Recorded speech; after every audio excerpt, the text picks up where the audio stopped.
So I'm just going to go ahead and get started because I want to be respectful of everyone's time, including Absolutely. yours. Okay. So I just want to make sure I'm in the middle of the screen so my half of my face is not cut off like normal. Okay. So, okay. So today I have with me Santana Inniss, okay, who is also the publisher of the Life Aligned here on Substack, okay? And today we're going to be talking about the coaching access gap, okay? What happens when 500 women get the coaching they need, okay? And we're going to talk about that today with Santana, who is a master certified professional coach and the founder of the Glow Initiative, okay? It's an innovative nonprofit that breaks barriers to access professional coaching for women in need. Okay. After experiencing firsthand how economic barriers prevent women from accessing quality coaching, she built an infrastructure that has matched hundreds of women with professional coaches at no cost to them. Okay? Her work partners with nonprofits to reach women who need support most. Okay? And we're going to provide all this information. You can learn more at www.glowi, okay, .org. And I am so honored to have you here today with me. Okay? All right. Yes, yes, yes. Yeah, so please tell us about your Substack journey and what you've been doing since you started this organization. Yeah, I mean, my Substack journey. Substack for me has always been a place where I can just get those thoughts out that don't really seem to have a place anywhere else, you know. I'm not on Instagram, I'm not on TikTok. I don't really aspire to that. I enjoyed the written word. I enjoy sharing my thinking. I always offer that in service. If one person reads something I write and they think, oh, I'm inspired, or I feel better, or I'm thinking differently about something, that's what Substack has been about for me. So I'm not always as active as Miss Margaret is here on Substack. We can't all be, right? We can't all be the queen of Substack. However, Substack for me, has really been that place where I can really just share like what's going on sort of behind the scenes, what I'm thinking about, you know, both from the perspective of, yes, I'm a coach, but also from the perspective of, yes, I'm a founder in the social impact space and building this work through the Glow Initiative. Well, with all the hats that we all have to wear, okay, mom, daughter, all the other roles and positions, how did you find the time to do this? What made you decide to do it? Yeah, that's a good question. I feel like, and this is something that I talk about often, if we can, we have a moral obligation to, right? So for me, I was in my own career before coaching, climbing the ladder, trying to get as high as I could go, trying to get as much salary as I could get because those were the values that I had at that time in my life. But I burnt out. Right. And so a lot of the work that I do as a coach in private practice is around working with women who are climbing the ladder and getting to the top and not liking the view. As soon as I transitioned into the coaching space, hi, Michelle.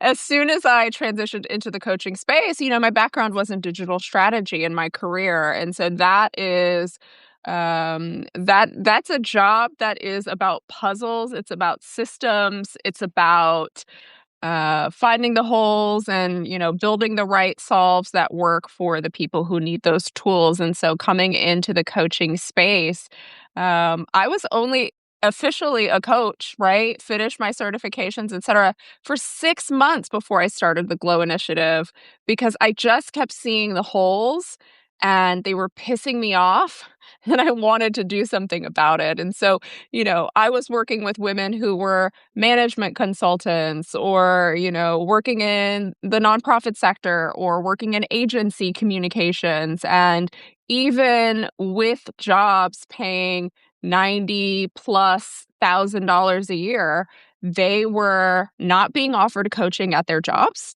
Number one.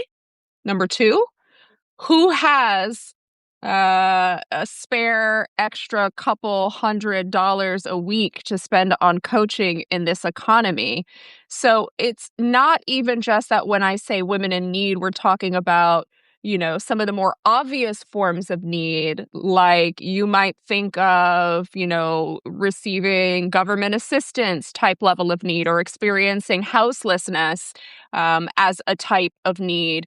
But women that are gainfully employed are also not accessing coaching at the same rate as some of their lateral male counterparts, even within the same organization. And so the impetus behind going into coaching and building Glowi was honestly the same.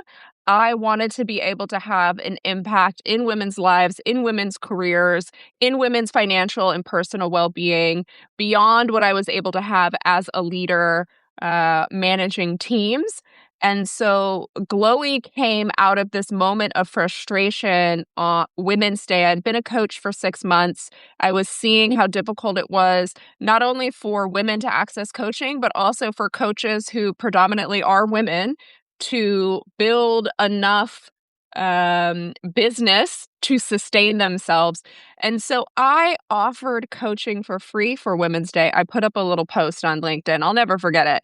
So many people shared the post. A lot of people started to DM me. People commented. It was too much for me, like physically impossible for me to coach all the people that reached out. And so Glowi started just by me DMing coaches and saying, hey, if I manage the heavy lifting, if I bring the women to you, I manage the program.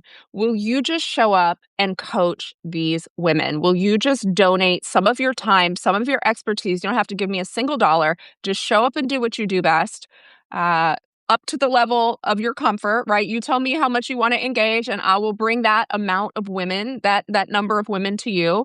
And that first Women's Day, we matched 97 women with professional coaching from all backgrounds of coaching. We had financial coaches, grief coaches, leadership, public speaking, confidence, you name it, we had it. We offered it to the women. And I knew in that moment that this work really needed to live because it's solving a lot of problems that exist within the three infrastructures, right? Women getting coaching, women being coaches. And we partnered with a nonprofit called the Women's Foundation of the South, which advocates for the health, wealth, and power of women and girls of color in the Southern United States. And so we gifted our donations of time to 33 or 34 of their grantees, which means leaders of nonprofit organizations. What we also see in nonprofit organizations is they don't have no goddamn money. It's a problem. It's a problem, especially in this environment. And so most people working in nonprofits are women, right? So there's this circular situation where there's women that want to serve, women that need to be served, women already serving in nonprofits. No one's getting coaching, no one's getting clients. And it just seemed like, hold my beer. We've got to be able to figure this out somehow. That's how it started. I'm glad you mentioned that because, I worked for the Corps of Engineers for 39 years. Okay. I got my coaching certification, I think in 2017. I also had my LLC. Okay. But I wasn't allowed to coach at work. They said that's a part of personal development, not just for the people that's in the organization. Why would you not want to provide coaching for a lot of these engineers and technicians coming in, have no clue about how the government works and what they're supposed to do? So through mentoring and coaching, you can eliminate a lot of the problems systemic problems within the organization by catching them in the onboarding process. Okay? Yeah. But because of the systemic racism and gender, I'm sorry, I just have to call it like it Say is. it. Okay? We call spades here. We call spades here. Okay? So how can if I'm not allowed to coach it and I have the certification, it's just my skills is just going in the garbage. You know what I'm saying? That's keeping me down. It's keeping me from breaking through the glass ceiling to be able to put this on my resume to say, hey, I got these skills. I help these number of people. Okay? They said, no, you got to do this on your own time. Well, okay, after I work 8 hours a day, okay, I had to do this on my own time. I said I was willing to do that, okay, because they was not going to stop me. Okay, you're Yeah. not going to stop me. So I said I would do this on my own time. But what I decided to do instead was to retire. And because they forced me to retire because I had too much knowledge and skills and they felt threatened by me. Okay, I was not there when I came here. I was not looking for a promotion. I was looking for just 3 years to sit and just wait till I could retire, which would have been I wanted to retire next year and July this year.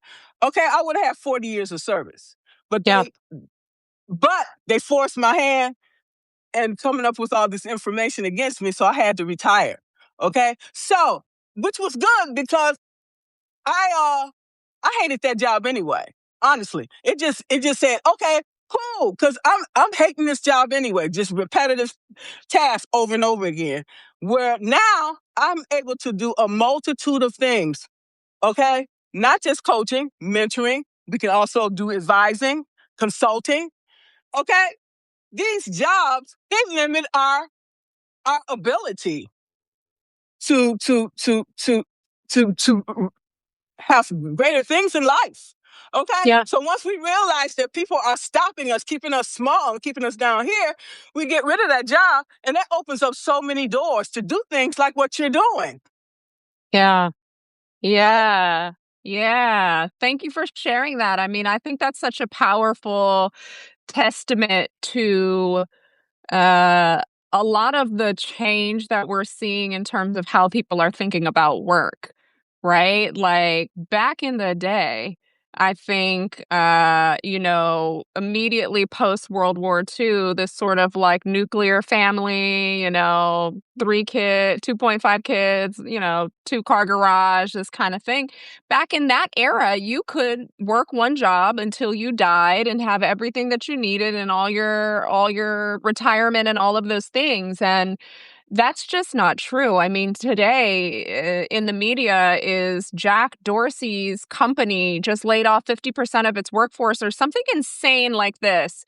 Not because AI had already automated those positions, but because he anticipates that AI will automate those positions, right? And so I think we're starting to change our conception of the relationship of the proletariat relative to who is right?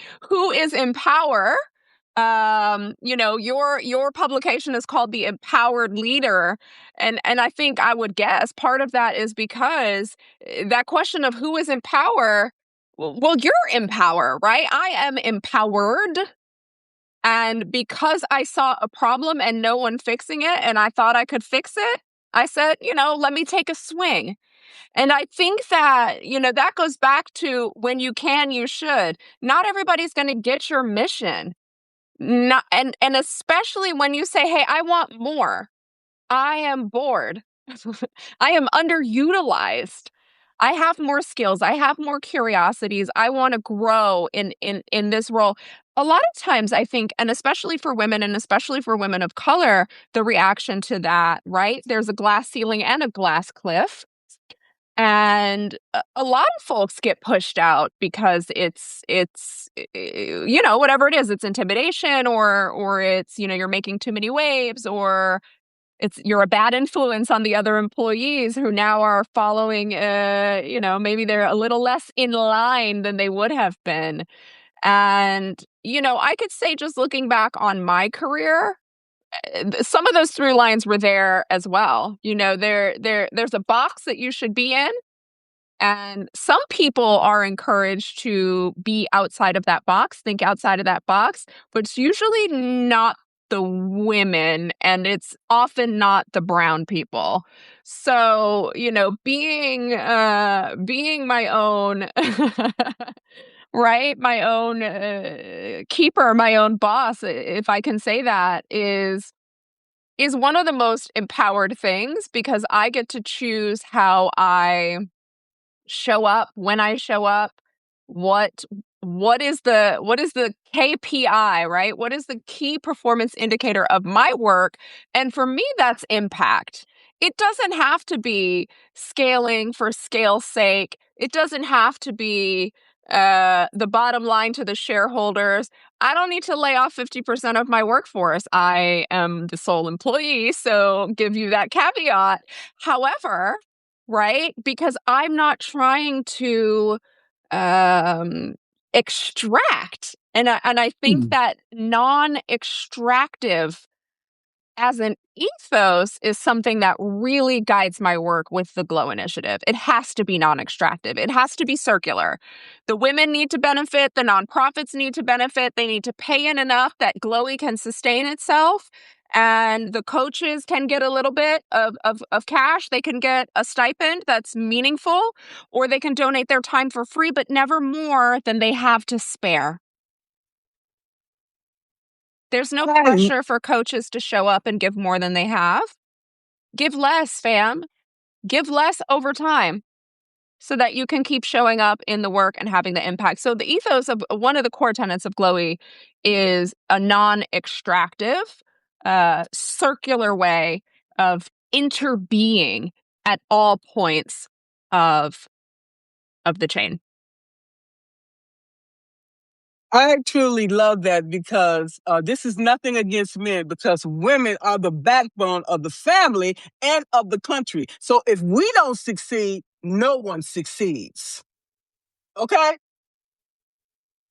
So we have to start with ourselves. Okay, Coach Sean said, he said, ask yourself, how can I deliver more value as a coach with less sessions? I know that's right. Okay, but as we know, as a coach, it's not up to us. It's up to the client. They have to do the work. Yeah. Okay, yeah. If they do the work, there can be less sessions or more. I personally recommend to work with the coach for 6 months, because it takes time to establish these new behaviors and get rid of the old ones that have been keeping you on this hamster wheel. Okay, but we can offer less, 4 months, whatever. But still, the client has to do the work. Yeah, I completely agree with you. And hello, Coach Sean. If I'm thinking about what Coach Sean offered in the chat, I can say I had a really interesting conversation with someone today, um, unrelated really to the coaching work, and they shared with me a coaching horror story, where they had been, contacted by a coach promising the sun, the moon, and the stars. But they actually weren't certified. They hadn't done any kind of education. They had no kind of ethical framework. It was really a sort of, there is this sort of almost like a pyramid scheme energy that you can see sometimes in the coaching space. There are coaches that go through the ICF or the European framework or coactive or whatever it is. They're investing time, money, emotional resources, everything in service of, helping people. There's also another sort of pool of folks that, they're the coaches of coaches. They'll tell you how to get rich quick, how to become a six-figure coach, blah, blah, blah, blah, blah, blah, blah. And it behooves them to have you do more sessions, right? Because they get more money. And so that's where we start thinking about the ethics of what is it that we're offering as coaches. Because while I know, and in my private practice, I tend to work with clients on a longer time horizon, I will not continue working with anyone that I don't think is showing up and doing the work I've had clients ask, I've worked with you for a year. Should I renew? Probably not. Right? You probably need to go out into the world and take the training wheels off and see what's what. Right? So with Glowi, though, what I would offer is that, because coaches are showing up in service, they're volunteering their time primarily. We ask that they offer 3 sessions to each woman, and we track longitudinally what is the impact of opening up that access for women. And in the first year, we just allowed coaches, hey, just show up, offer whatever you can. And so in the survey data, what we saw is that when a woman, completed more than 2 sessions, and indeed more than 3 sessions, of course. But when they completed more than, let's say, 1 session, right? 2, 3, 4, 5, they were far more likely to report that the changes they had implemented or the clarity they had gained sustained at 6 months after the coaching engagement. So that's why, as our work evolved, we've started to say to coaches, okay, we need to offer a minimum of 3 sessions to each woman. You don't have to offer more, but if you want to, please go for it. But please offer to each woman at least 3 sessions when you're matched with her, because we see that in the data. At least 3 sessions, right? You need to come to awareness. That takes a while. It takes trust. It takes rapport. When you come to awareness, you have to understand, you have to come to some awareness of the gap, right? Where are you today versus where do you aspire to be in your life? You have to start ideating some steps and some work. Then you got to put in that work. And then you need some accountability check-in. And so 3 is the minimum viable product, right? It's the minimum number of sessions that I believe you can do with a coach in order, if your goal is sustained behavior change, sustained improvement to your well-being, I think the minimum number of sessions that you can offer is 3. That's what guides our work. When we work with nonprofit partners on a fee-for-service basis, right? Because we developed a program that's now been tested hundreds of times across several years.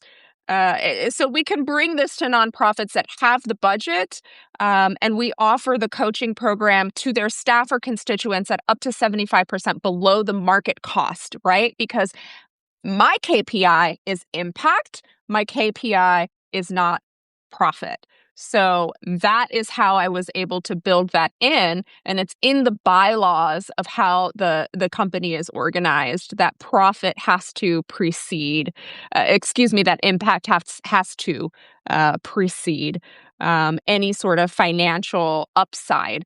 And so when we come into nonprofits on a fee-for-service basis, we're able to offer stipends to coaches to compensate for their time. But that means we're also able to offer each woman an engagement of 6 sessions each.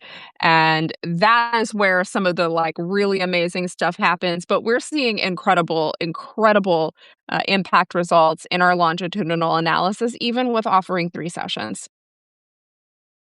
That's outstanding. Now tell me, I know that you're offering this to women, okay? But say, for example, what about the coaches? Do you have men coaches? We do. Women? Yeah. Okay. Yes. Okay. We got the sun, the moon, and the stars. We have male coaches, we have female coaches, we have non-binary coaches. That doesn't matter, right? It only matters that we are singing from the same sheet music vis-a-vis the impact, right? We saw in the McKinsey 2025 State of Women in the Workplace report, which I had some beef with, but generally it had some nuggets. Across every career milestone, whether you're entry level, mid-level managerial, whether you're director level or higher, women do not have equitable access to sponsorship, mentorship, or coaching within organizations. McKinsey was surveying large corporations that definitely have the money to provide that level of support to all of their employees, but women have less access. So when any coach comes to us, as long as they meet some, qualifications, right? They've done a certain number of one-on-one sessions, they have some sort of certification or accreditation. Come on in, and we're absolutely agnostic about the background of the coach vis-a-vis like what are they specializing in, what is their niche, because women know well what they need. Women know. I don't need to make a prescriptive coaching program and say, hey, girl, this is exactly what every single woman is going to receive when she knows what she needs. So we actually offered to our nonprofit partners for International Women's Day this year a menu of 28 different coaching niches that women get to choose from. And they're matched based on what it is they're trying to do in their life, the niche, et cetera, so that they can have the best possible fit. I love this. Is this an international initiative? So we did accidentally go international.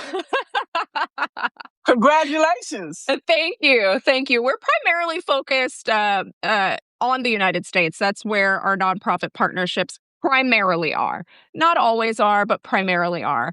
Last year, we were able to open up some overflow access to the general public, and it was really interesting to see what happened with that. I was getting reports because we asked, where did you hear about the initiative?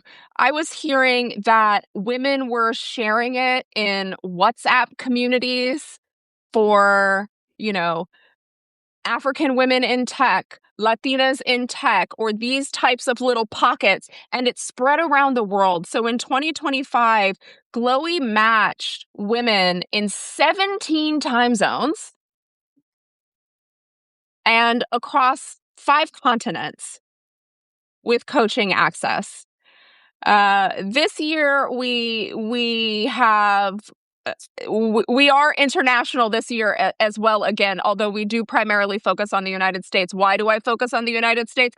Read a newspaper, open a blog, open Twitter, like look at what is happening to women in the United States right now. It is bleak and it's getting worse. And International Women's Day is coming up. Yes, women suffer. Women are suffering all over this planet. And also, I'm a one-person operation, and so I can't be everywhere all at once. So right now, the focus is primarily the United States. We do have a partner in Western Europe, so we will be matching internationally as well this International Women's Day. I really love what you're doing.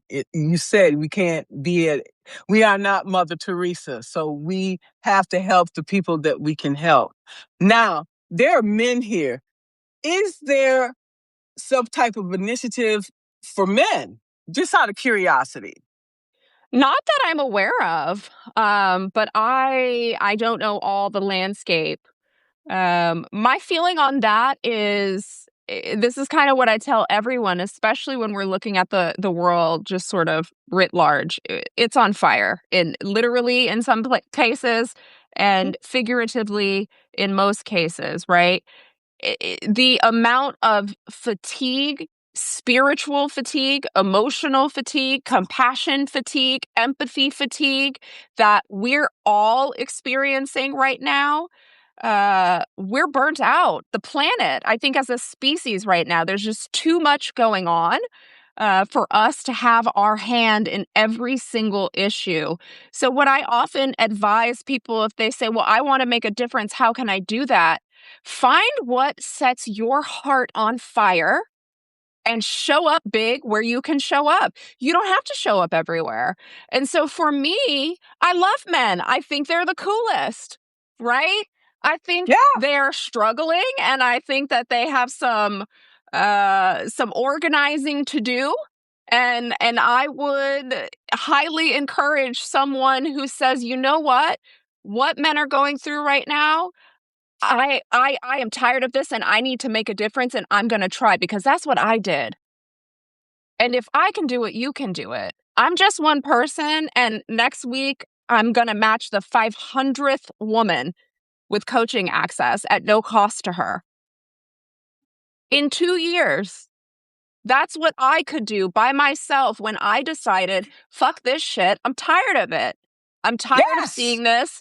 I want to see what I can build. I want to build some infrastructure for women. And that's what I've been able to accomplish. So I don't know if something like this exists for men. Sometimes we end up coaching men, right? Because our mandate is to reduce barriers or end barriers in access to professional coaching for women in need and the nonprofits that serve them. Nonprofits have all genders on staff. If you work at a nonprofit serving women, I want to serve you. Because when your cup is fuller, that means that you're showing up to this work that's really important to me. And I want to build that capacity for you. So we do occasionally end up coaching men, non-binary people, etc., because that's part of our mandate. But I would love to see other folks take up this work because I think there's probably a coaching access gap to some extent for men as well. Because coaching is expensive in North America. The average cost of a coaching hour is $272, right? And most organizations, when they bring coaching in as an employee benefit, it's usually targeting that director level plus. And it's usually in professional, you might call it blue collar or white collar, however you conceive of that. So for folks that are working minimum wage, for folks that are working trades, for folks that are truckers, for folks that are working with their hands, I can assume, I can presume that there's a coaching access gap that's related to, in that regard, it would be more related to the financial aspect of how expensive coaching is.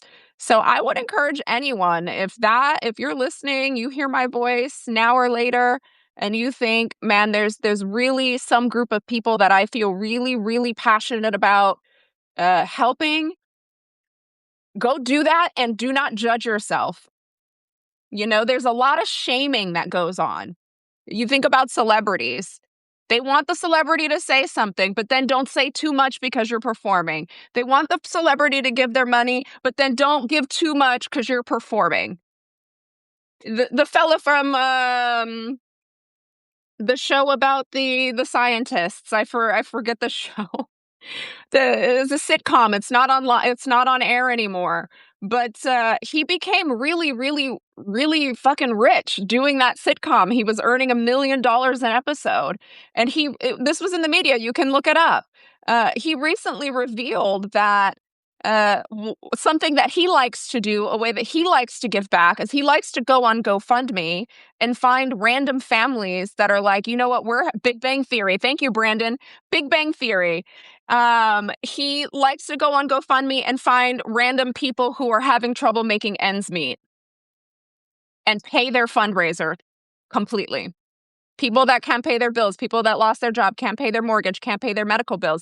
And then here comes all the hate. Fuck you, you're performing, you're trying to get clout. Why are you doing this? It's like you cannot win, right? You cannot win. So stop trying. Stop playing the game. The game is rigged. It is more important for you to show up and do what you can, where your heart is moved, than it is for you to show up in all places at all time, because you don't have it. It's You're not right. possible. You're Yeah. right. We only have so much bandwidth, and we need to be giving from the overflow, not from the access. Okay. 100%. 100%. So, does anybody have any questions for Ooh, yeah, Santana questions. about her coaching program? How many of you interested in becoming a coach? Okay, many of us are technically a coach, anyways. Not only a coach, but mentoring. We have so much lived experience. We have gifts. We have skills, and I have a lot of people tell me they don't even see themselves as a leader. Each and every one of us are leaders. Okay, 100%. when you look in the mirror in the morning to brush your teeth, say, "I am a leader." So, who are you Yeah. leading other than yourself? Ask yourself that. You're not here on Substack for no reason. right? Yeah. Yeah, but self-leadership is leadership. How are you leading Yes. you? How are you caring for you? Absolutely. Yeah. Yeah, I So, love questions. So if anyone has questions, like throw them in. I could talk about this issue till the cows come home. I mean, I think one thing we haven't touched on yet, just until questions come in, if they do, is the impact. So, what happens when we close the coaching access gap? I think what happens, we're seeing. I just posted a story yesterday to my Substack, which you can go ahead and read. I reached out to the women that had completed coaching with Glowi, and I said, "Do you want to hop on a call with me? Let's do a stakeholder interview. Tell me your story." Because I think it's so important to give a face and a heart to numbers that we report, right? When I say, okay, 500 women got matched with coaching, what does that mean at the end of the day? It means a lot of different things for different women, but something I was really surprised to find in the data was that we actually had a 7x mental health spillover effect, meaning almost no one came to Glowy looking for mental health support, which is appropriate, right? Because coaching is not therapy. And we beat that drum from here to the high heavens. Coaching isn't therapy. It's not a replacement for mental health. However, over 50% of those who completed the 6-month survey reported decreases in depression, decreases in anxiety, decreases in burnout symptoms, increased self-confidence, increased what was the last one? Increased self-efficacy, right? Thank you, Michelle. Um, so I mean, let me lay that on you. When we talk about Veronica's story, which is what I posted yesterday, this is a person that is a first generation professional, meaning their parents immigrated, and so they don't have I think something that people don't realize is how much your parents' network is a source of wealth for people, right? Your parents can give you guidance on how to show up in your first professional job interview, or they can't because they've never done that, right? They can tell you how to navigate office politics, or they can't because they've never done it. They can tell you, let me connect you to my friend that I play golf with, and he's got a job over there. And you can be, warm introed into opportunity, or you can't because your parents don't have that access network. So when we talk about there being different ways of being a woman in need, this isn't a woman that's unemployed and unable to pay her bills, but this is a woman who lacked access and was experiencing all of those isms that we discussed earlier in the career, right? Not being invited to meetings, being left out of important meetings, being held to different standards than others, being criticized in public, being dressed down in public, and not having any other woman of color as a lateral, like anyone anywhere in her organization, really truly being the only person.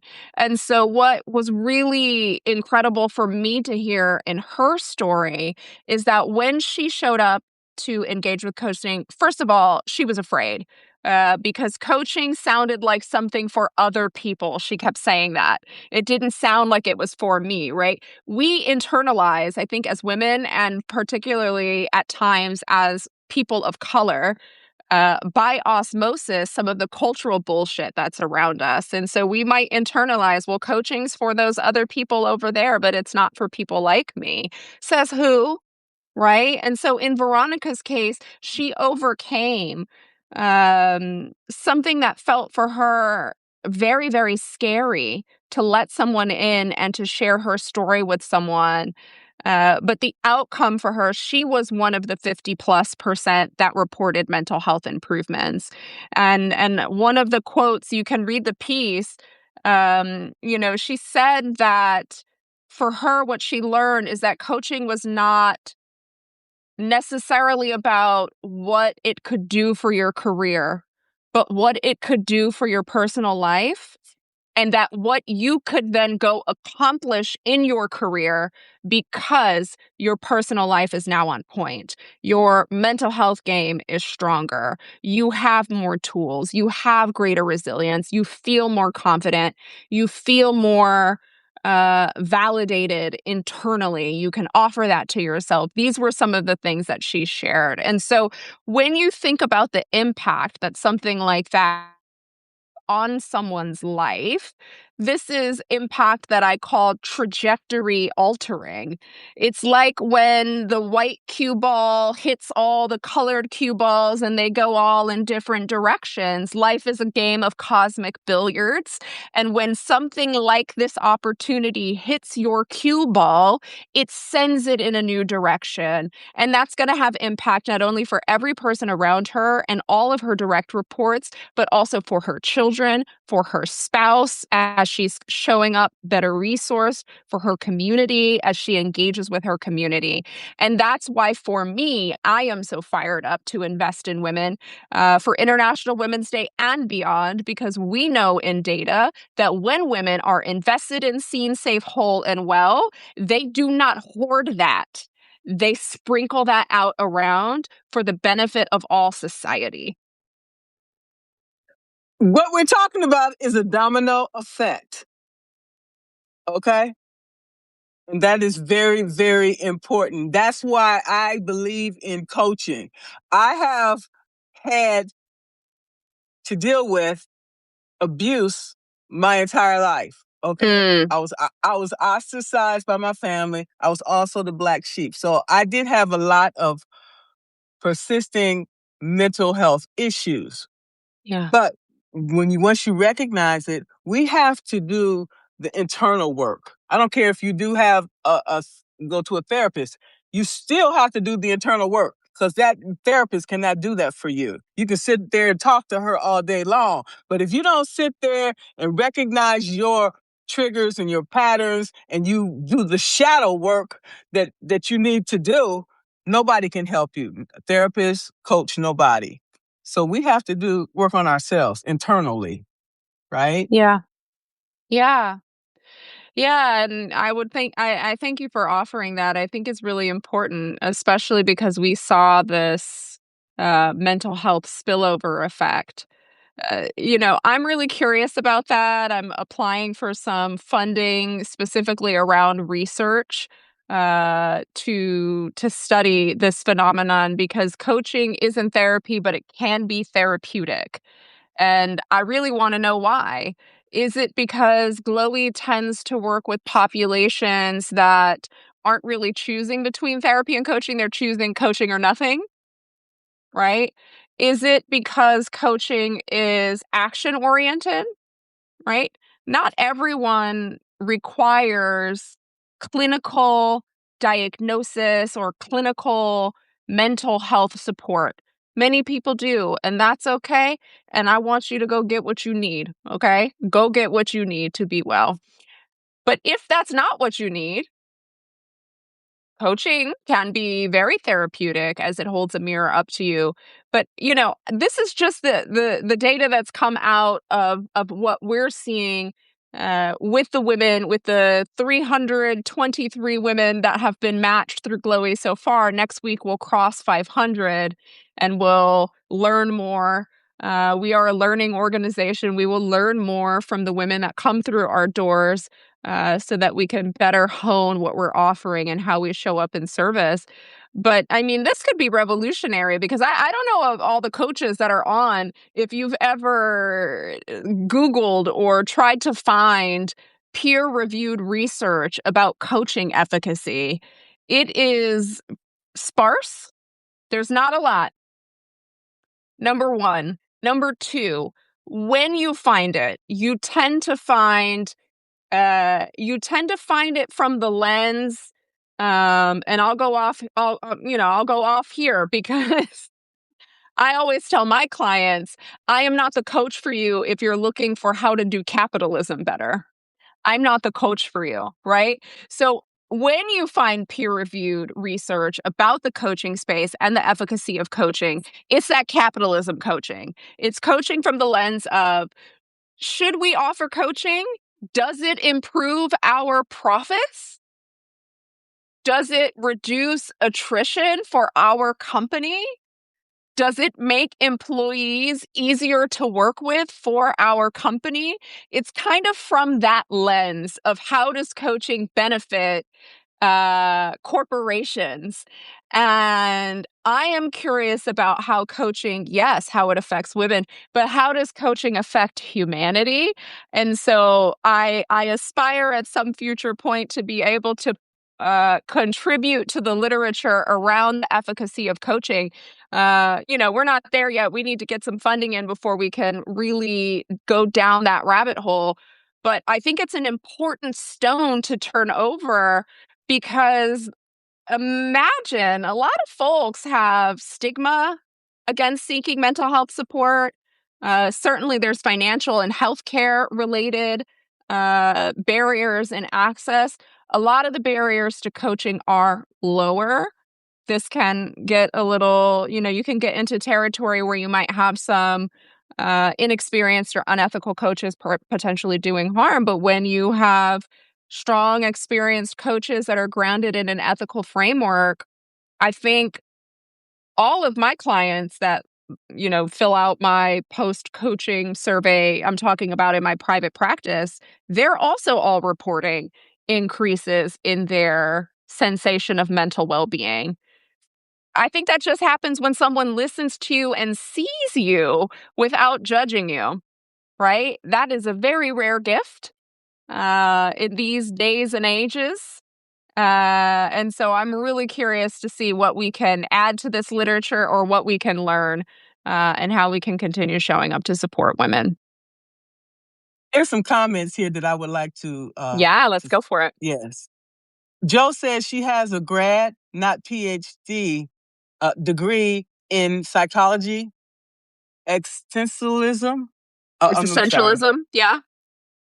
And I look into coaching. I will look into coaching. That's great, Joe, because you have a lot to offer people. Okay, she said tutor. I was doing that by my last student, got into Yale. Now AI is killing tutoring. Yeah, so that the thing with that is it's here to stay. Just like we have all these, we had the industrial revolution, we had all these different things that come about, and so that's where we are now. Look at last year, 637,000 Black women lost their jobs. Okay, I don't know how many people lost their jobs this year. I just use that as an example. Okay, so we have to continue to learn new skills. Okay, we can't be complacent, okay? We be complacent, we become obsolete very quickly, okay? So we have to continually learn new skills, okay? When I came to Substack in November 24, I knew nothing about running a publication. Everything I learned, by trial and error. Okay, most of the things I learned when I was working for the government through trial and error. People don't want to show you nothing, so I have to figure things out for myself. That's what we have to do. Okay, we have to figure it out. Nobody's gonna come to save us. Okay, we have to save ourselves. Am I wrong? Well, I'm seeing a lot of hearts. So the chat is agreeing. Okay, it is what it is. Okay, let's wake up. Yeah. I'm not bullish on the coaching industry, I'll be honest with you. I think when I first got into the coaching industry about little under 3 years ago, if folks asked me, should I become a coach, I'd be like, oh my gosh, yes, it's amazing. Please become a coach. We need more qualified coaches. Now I'm like, well, it's tough. It's a tough space to live in wellness from the financial perspective. Becoming a coach almost definitely means you're also becoming a CEO, a CMO, a COO, an LMNOPQO. All those things because the industry, right? Glowi, the Glow Initiative, and bringing this coaching to women, this is an effort at creating infrastructure in a space where none exists.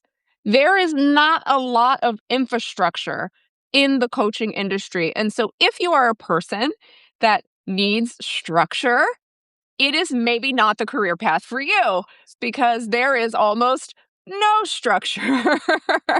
And it's structure that you have to build yourself in most cases, right? Unless you're someone that's coming from like you were a CEO for 50, 11 years and now you're coaching other CEOs. Well, maybe you'll be fine.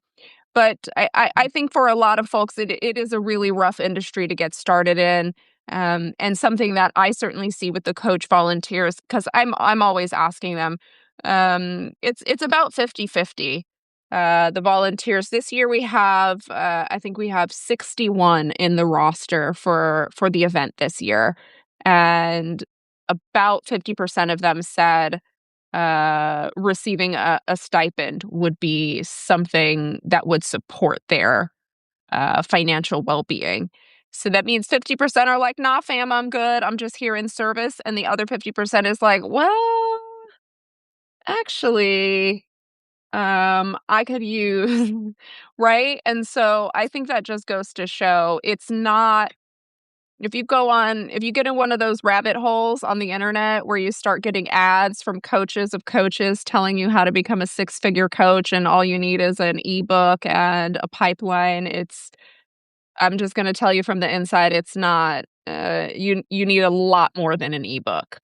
And no pipeline in the world is going to make the lack of infrastructure, right? It's not going to turn it into infrastructure that doesn't exist in a developing industry. That, like you talked about, there's really no structure, which actually helps you because you're not put in a box. You have flexibility as a Yeah. coach. Okay. But the main thing is, who do I serve? And I ask myself this question uh, ever since I was a coach, and that changed. Okay. So I said, okay, well, who do I serve? I think about that. You create this avatar. What do this person look like? What are their values? Okay. What you want to figure out also what type of client that you want to work with, because there's certain people that I will not work with them. Period. I don't care how much money you offer me. Okay. If you're gonna cause me any grief or chaos, I can't work with you. Okay. Yeah. So we need to understand all of these things. And you also have to have this coaching agreement. You have to sit down with that client and then agree what are your goals? What are we trying to achieve here? Okay. Because sometimes during the coaching relationship, that can change. Yeah. So when things change, you need to document it. Okay. And you also need to make sure as a coach that you have insurance because you can be sued. Okay. The cost of that insurance is cheap. I don't know exactly what it is offhand. So we have to protect ourselves. Okay. So it's a lot that go into it, like Santana says. And it's a lot of people, they finish all their coaching certification and everything. And the biggest problem is, how do I get clients? Okay. So I would say to work with, I'm not sure if you're looking for inexperienced coaches, but you have to find ways to get this experience because I couldn't get it from work. So what I did was did reciprocal coaching with other Yeah. coaches that was trying Yes. to get their certifications. Okay. Yep. That's how I have over 500 hours of coaching. Okay. Just like a doctor, just like a lawyer, you have to get these hours. Okay. And you get to get this expertise over time. And then that's how you perfect your craft. Okay. And working with organizations like Glowi, it'll enable you to put it on your resume and it'll show that, oh, okay, she volunteers, she has all of these skills and all these things and she helps so many people. That helps you in getting jobs in the future, maybe with a nonprofit or maybe even open your own nonprofit. Okay. We have to stop limiting ourselves. Okay. Yeah. So you want to say something else? Well, I just think that's powerful, right? I mean, we are what we think we are, right? I have someplace over here, even as a coach, even as a person that's created, what I've created, it's a daily meditation and it's a daily practice as I'm stepping into being a founder, as I'm stepping into being a person that raises money for a nonprofit, as I'm stepping into being a person that builds and facilitates access for others. Like these are developments, and there is some very intentional work and practice, right? And I say practice because as you're learning, you're gonna stand up, you're gonna fall down. None of us remember what it felt like to learn to walk, but I guarantee you it wasn't easy, and we fell down a lot. But we walk, and so what I'm saying is like the barriers, we can get too comfortable, right? Is a psychological phenomenon known as identity foreclosure. You shut down shop. You're like, oh, identity is fixed, it won't change. Now I'm in a fixed mindset. This is who I am, this is what I do, and it's always going to be that way.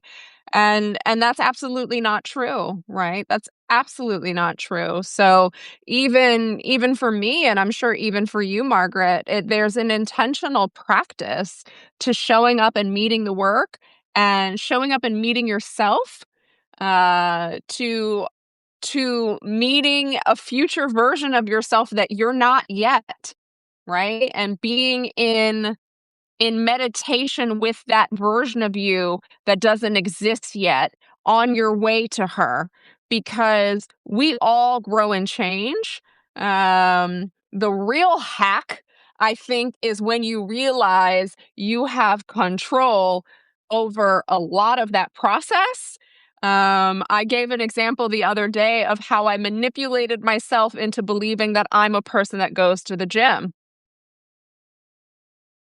I just started telling myself I'm a gym person. It was obnoxious. Anytime I was talking to anybody for about 2 months, I was like, "I'm going to the gym because I'm a gym person. I just got back from the gym because I'm a gym person. I just, planned my schedule around the gym because I'm a gym person. Wow, I didn't go to the gym today. I missed the gym because I'm a gym person." Anyone that talked to me but over the summer, my doctor told me, "Girl, you are on the highway to pre-diabetes. You need to straighten up and fly right." And I was like, "Bet fam, I'm a gym person now, because what I will not become is a diabetic. Runs in my family. I'm not going down that road. It's not going to be me." And so every fucking day for 3.5 months, I told myself that I was a gym person, and now I work out every day. Baby steps. Baby steps. But you really do have a lot of control over who you think you are, because who you think you are is who you are. I am is powerful. I am is super powerful, right? And so even though I'm, building this mission, right? And this impact in the world, it is still an intentional daily practice to show up and say, I am a person that builds a nonprofit. I am a person that expands coaching access for women, right? I am a successful founder. I am well resourced financially and spiritually and mentally, right? This is something that I have to very intentionally show up and do the meditation of who I am so that I can meet her, right? I can meet Santana, the Santana of the future. I want to know her, right? I invite her. And I think that's something that we don't talk a lot about enough, because I think a lot of the conversation around starting a business, changing your career, it's the fake it till you make it ethos. You don't have to fake it. You get to show up exactly as messy and as imperfect as you are. But if you keep your eye on that prize, eventually you're going to come to see, oh shit, I am that thing, right? When you measure backwards, and it honestly, Margaret, it's a mind fuck. I have only been in the coaching industry for 2.5 years, and yet somehow I've been able to figure out how to bring access without cost to 500 women.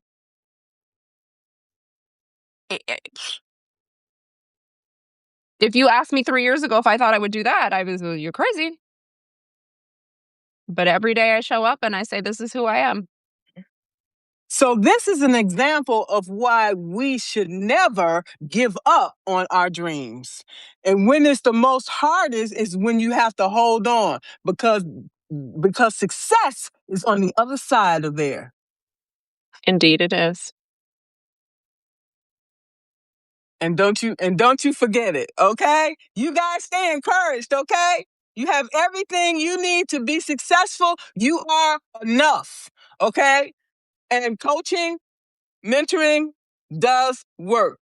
I'm a living witness. I wouldn't be here today if it didn't. 100%. 100%. Do you have any closing words or suggestions or anything like that? I would just say again, if there is an issue you care about, go out and champion it, right? We're not, there's a lot going on in the world right now. And I think it gets a lot worse when we shut down and we foreclose and we say there's nothing I can do. There's absolutely something you can do in your sphere of influence. Just don't try to do it all. Try to do what matters to you. For me, what matters is expanding coaching access for women, particularly women in need, particularly women and girls. Well, women of color, we only work with adults, but that's what matters most to me. And that's how I know that I'm showing up every day to meet this moment. So um, just show up, you know, use your IMs, show up. You can build big things. All big things start from a seed. And the last thing that I would say, if you're curious about Glowi, you can learn more at glowi.org, gloi.org. We also have our International Women's Day fundraiser that's taking place right now through International Women's Day. If we're successful with our fundraiser, we will go even beyond the 500 women matched. And so you can make a contribution of any size. Seriously, $5, slide it our way. It all compounds to equal greater coaching access for women in need and the nonprofits that serve them. You can donate at givebutter.com/glowi, GLOI. Thank you for putting that in, Michelle. There is the URL to glowi.org or givebutter.com/glowi, GLOI. So thank you, everyone. We've had such a great group, super active in the chat. Thank you for inviting me, Margaret. It's always wonderful to be in space with you. And I just want to thank you again for inviting me here to talk about coaching access. Yes, and I will make sure to include all of your links in the article when I publish it. Wonderful. Thank you so much. Thank you all. We love you. All right. Bye. Take care. Have a good weekend. Thank you. Bye-bye.